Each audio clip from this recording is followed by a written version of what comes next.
looks good, right? Music indelibly during their 40-year history without ever having to compromise their sound or aesthetic. Tonight, The Cure enter the Rock and Roll Hall of Fame.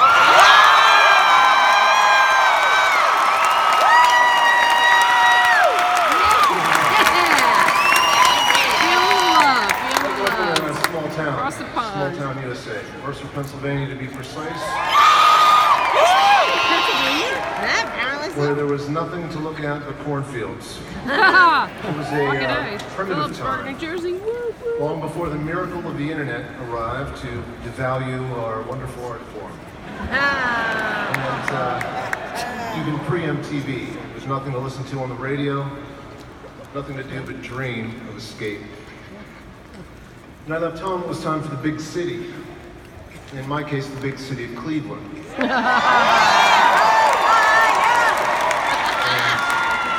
Everything changed. It was the mid-'80s, and just being able to tune into college radio made my head explode with limitless possibilities. This was my baptism into the world of alternative and underground music. The sounds and feelings that eventually would become. And one of the most important aspects of being swept away by this tidal wave of new music was getting to hear The Cure for the first time. It's like nothing else. This band struck a deep chord with me. The first album I heard was The Head on the Door. And I hadn't heard anything like it before.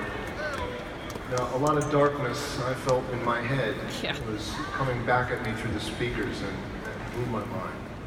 It was like this music was written just for me. Now, I've struggled my whole life feeling like I don't fit in or belong anywhere, kind of like right now.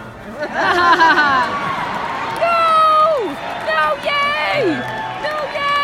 Hearing this, suddenly I felt connected, no longer quite so alone in the world. That's one of the things I find so unique and special about the power of music.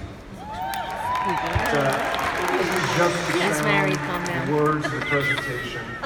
All of it was anchored by the most exquisite of instruments, Robert Smith's voice.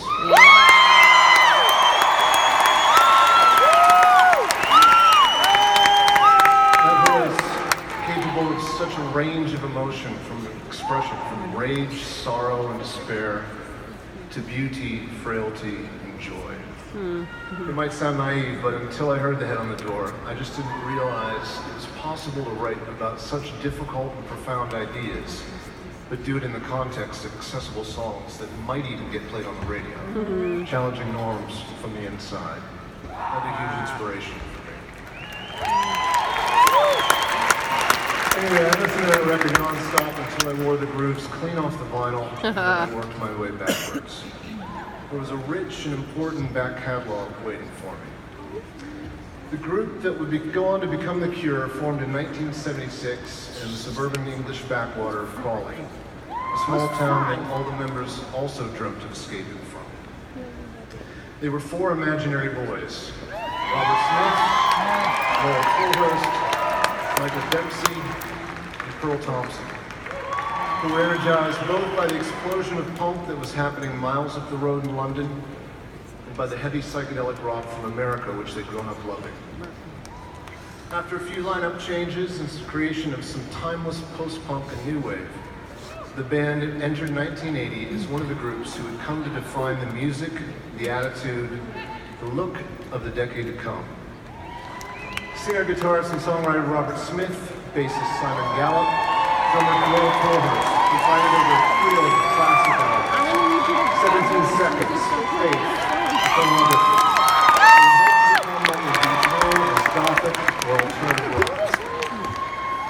Just as everyone else was getting ready to jump on a new sound in which The Cure helped usher into the world, we were already ready to move into pastures new. Robert Smith was keen to show the world he could do so much more than monochromatic doom, and went on to write and record a series of songs that became huge hits right across the globe, and are rightly still seen as classics today. The Love Cats. In Between Days. The Like Heaven, Lullaby, Love Song, Close to Me, Friday I'm in Love. The 13 albums they recorded over their 40-year career stand as a testament to their undiminished power and artistic imagination. And despite making challenging music that deals with the biggest themes, their impact has been gigantic. They've sold the best part of who gives a shit how many million records and have been All of a sudden, I have a the golden genres of life. post-punk, new wave, goth, alternative, shoegaze, and post-rock. You can hear their clear influence on countless bands today, including my own. I need to tell you something else too. All right, so Umbrella fashion Academy on so many Netflix? times in the last 4 Written decades by- that they have ended up transcending fashion itself. While they might be quite a hit name to drop in 2019, this wasn't always the case.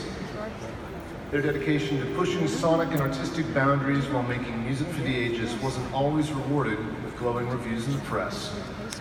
But they never failed to attract a passionate, intelligent, and loyal fan base who've always known the truth.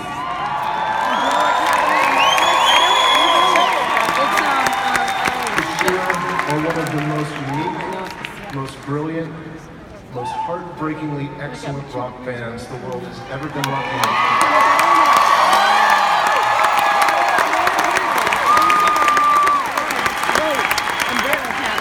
No one needs to question the loyalty of Cure fans. Before you even hear them speak, as soon as you see the hair and makeup, you know how they feel about their idols. And I feel the same way too.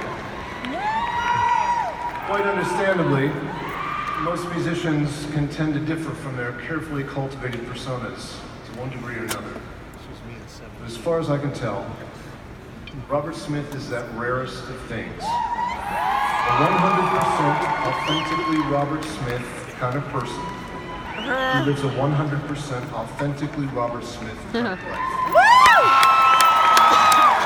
And he's used this single vision to create that rarest of things, a completely self-contained world with its own sound, its own look, its own vibe, its own aesthetic, its own rules, which us the fans get to visit and immerse ourselves in whenever we like. A custom world made for anyone who's ever dreamed of escape. Yes. Oh, If that isn't the why I life's fell work in of a love true with artist, I'm not sure what is. he looks like a hot mess. I but he should sounds really make a good. full disclosure at this point. I think it's only right for me to admit that in the past I've been, let's say, ambivalent about the existence of certain award ceremonies. I've perhaps been in the habit of questioning their motivation with a certain degree of cynicism. In fact, I remember distinctly saying to myself, amongst other things, how can I even take this award ceremony seriously if they'll open their doors to X, Y, and Z, but they won't even acknowledge the Cure?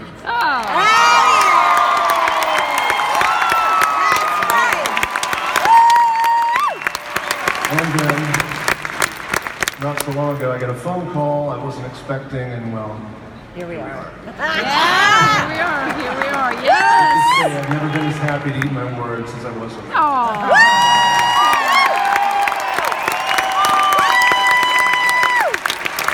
Tonight, it is my absolute pleasure to invite to the stage Robert Smith.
This is completely different to singing. It's much more difficult.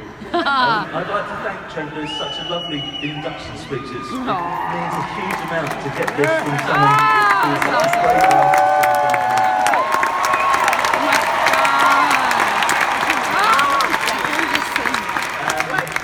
I'd like to thank everyone at the Rock Hall, including our advocate, Rob Light.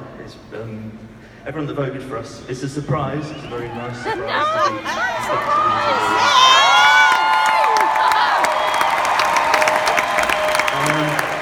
and I'd like to congratulate everyone else that was inducted tonight as well.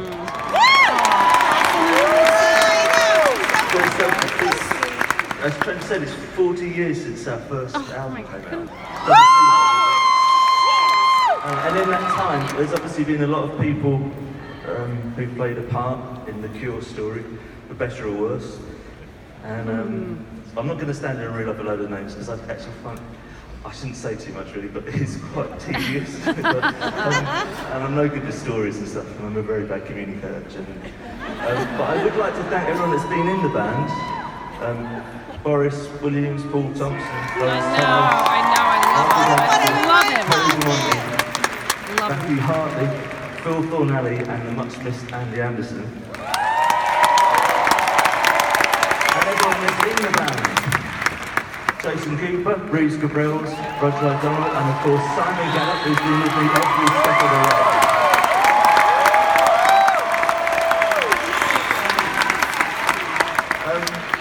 I was thinking as I was walking up whether I just, because I was thinking if I start naming people, it will just go on and I'll do that thing that I didn't want to do. But there is one person who I think, when we very first started, we were like a teenage trio in 1978 playing in the south of England. One of our first shows, this small bloke came along and we weren't really sure who he was. And he saw something in us that most people didn't. And that's Chris Parry, proving that he did get something right after all. So thanks to him. And finally, to wrap it up, I'd like to thank all the fans because everyone was more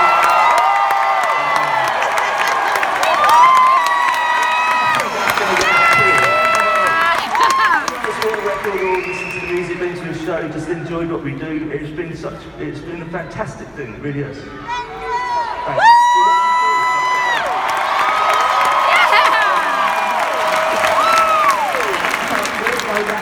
I need my wrap it up song. Where is it? Anyway, I'd rather use our allocated time to play some music. So